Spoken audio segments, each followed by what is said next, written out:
All right, so we've got a ton of info about singing programs for kids and teens. Yeah. And looks like we're really focusing on what makes each of these programs unique. Mm-hmm. We're going to unpack all those little details, and especially, how they approach building confidence and vocal skills in younger singers. Yeah, and it seems like there's a real shift happen in how these programs think about teaching music. Yeah. It's not just about hitting the right notes anymore, Right. It's more about like personal growth and creative expression. Yeah. And even building those like essential life skills that can help kids way beyond the stage. Okay.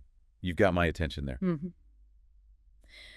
One program that really jumped out at me in the research was Unlock Your Voice. They talk a lot about confidence building, which it seems like that's kind of a common thread across a lot of these programs. Yeah, for sure. What's their take on how singing helps kids find their voice, not just literally, but in a bigger sense? Well, they make a really interesting point that singing itself, like the act of singing, is inherently empowering. It takes vulnerability to put yourself out there and to literally project your voice. Yeah.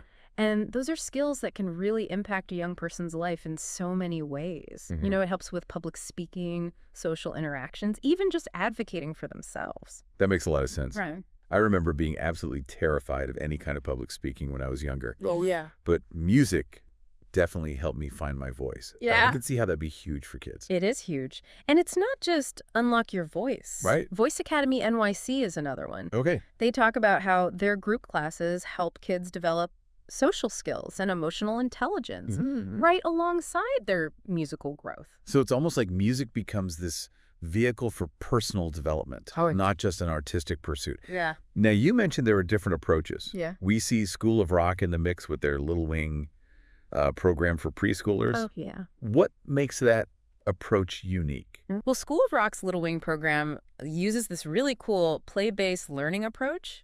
They introduce these really young kids to like the fundamentals of music. Yeah. They're exploring rhythm and melody in this fun and engaging way, and it can have a big impact on their development. Yeah. Even at that young age. It's amazing how they're tapping into that natural curiosity, Yeah. that playfulness of preschoolers It's so smart. to build this foundation. Yeah. Now, one of the big debates seems to be group lessons versus private lessons. Unlock. Your voice actually offers both. Right. They say each has its own benefits. Yep, definitely. What are your thoughts on that?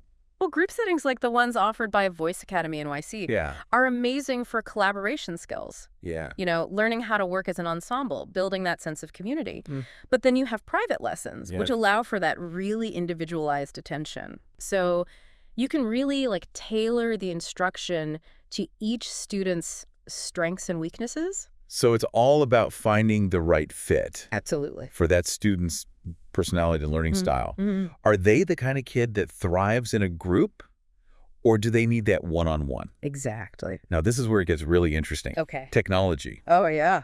We've got info here on Voicely Juniors, and it sounds like they're taking online learning to a whole new level. That's pretty cool. What's so fascinating about them? Well, what's really cool is they're not just trying to copy traditional lessons online. Yeah. They're actually using technology to create this unique learning experience. Okay, I like it. Give me some examples. Okay, so they optimize Zoom's audio settings specifically for music instruction. Okay. They encourage students to use external mics for better sound quality. Got it. And they even record the lessons. Oh, wow. For progress tracking and self-assessment. So kids can go back and listen. Exactly. That's awesome. And pinpoint areas where they can improve. Yeah. And they can really take charge of their learning. It's like having a vocal coach right there in your pocket. That's a great way to put it. I'm curious, though, they also really emphasize small group settings. Yeah. Even though it's online. Why is that?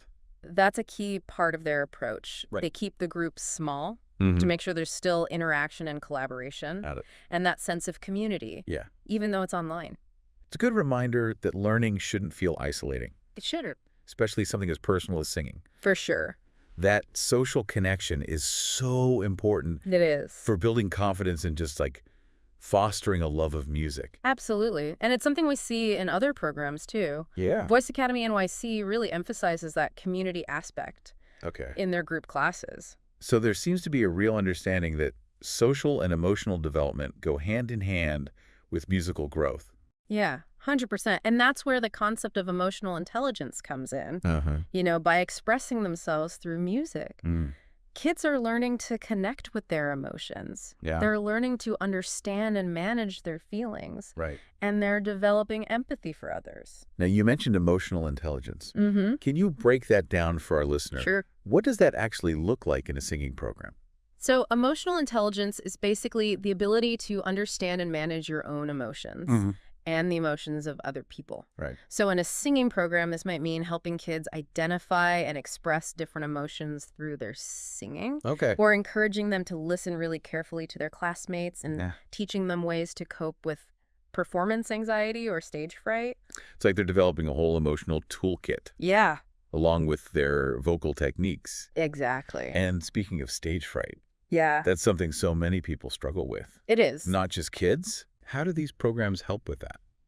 Well, a lot of them, like Unlock Your Voice and Voice Academy NYC, Yeah. integrate techniques for dealing with stage fright right into their lessons. Okay. So that might be breathing exercises or visualization techniques, Mm. or even gradually exposing students to performing in front of others Right. in a safe and supportive environment. So it's not just like throw them on stage and good luck. Right. It's about giving them the tools and strategies to handle those nerves Exactly. and ultimately feel empowered to share their voice. I love that. Me too. It's a great way to put it. It's like singing becomes this metaphor for facing any challenge in life. That's beautiful. You know, you learn to control your breath, project your voice, express yourself authentically, Yeah, even when you're nervous or unsure. I love that. Yeah, it's a beautiful analogy. Yeah, And it really shows how music education can impact a child's whole development. it does. And this makes me think about finding the right program Yeah. for each kid's needs and interests. Yeah, absolutely. Because it's not a one-size-fits-all thing. Right. Like we see School of Rock focusing on rock music, but then Voice Academy NYC offers a wider range Right. from pop to musical theater. How important is it to think about a program's genre?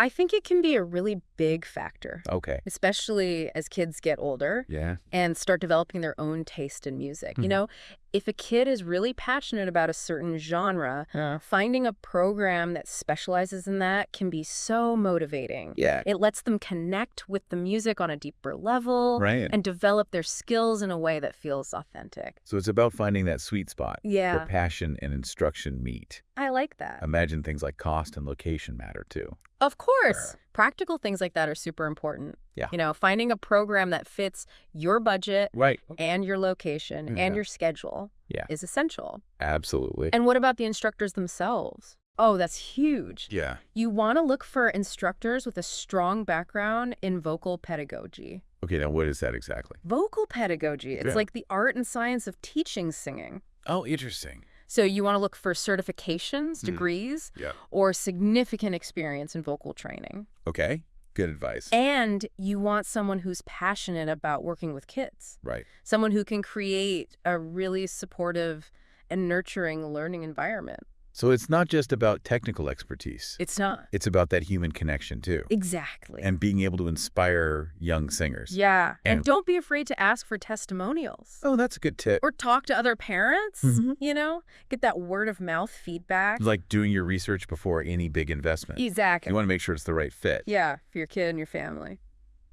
Now, we've talked a lot about the benefits of these programs, Mm-hmm. but do we have any, like, real-life examples? Oh, yeah, we do. Yeah.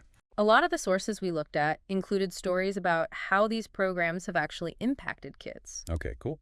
For example, Unlock Your Voice told a story about this shy teenager Mm-hmm. who really struggled with social anxiety. Oh, And through the program, Mhm. she not only got better at singing, yeah. but she also gained the confidence to audition for the school musical, Okay. and she landed a lead role. That's amazing. It really is. She Mhm. went from being terrified of public speaking Right. to starring in a musical. That's incredible. It's a testament to how powerful music education can be. I agree. Mm-hmm. What other stories did you see? Well, Voicely Juniors had a really interesting case study Okay. about this young boy who was kind of hesitant about the online program at first. Oh, yeah. Online can be tough. You know, he was used to traditional lessons, Mhm. but once he started, he was Oh. blown away by the quality Okay. and the community he found in that small online group. Yeah. He really thrived, and he even started writing his own songs. That's so cool. Yeah, the online format actually helped him unlock his creativity. Yeah, like it opened up new possibilities. Exactly. He went from being skeptical to writing his own songs. It's amazing. And these are just a couple examples. Yeah. All of the sources really emphasize the positive impact these programs have They do. on kids' confidence and self-esteem, social skills, overall well-being. It's really inspiring. It is. Hearing those real-life stories makes it all feel so much more real. Yeah, absolutely. Now, I want to go back to the structure of these programs. We talked about the different formats, group versus private online versus in-person. But what does a typical lesson actually look like? That's a great question. You know, what are the key things that help students progress?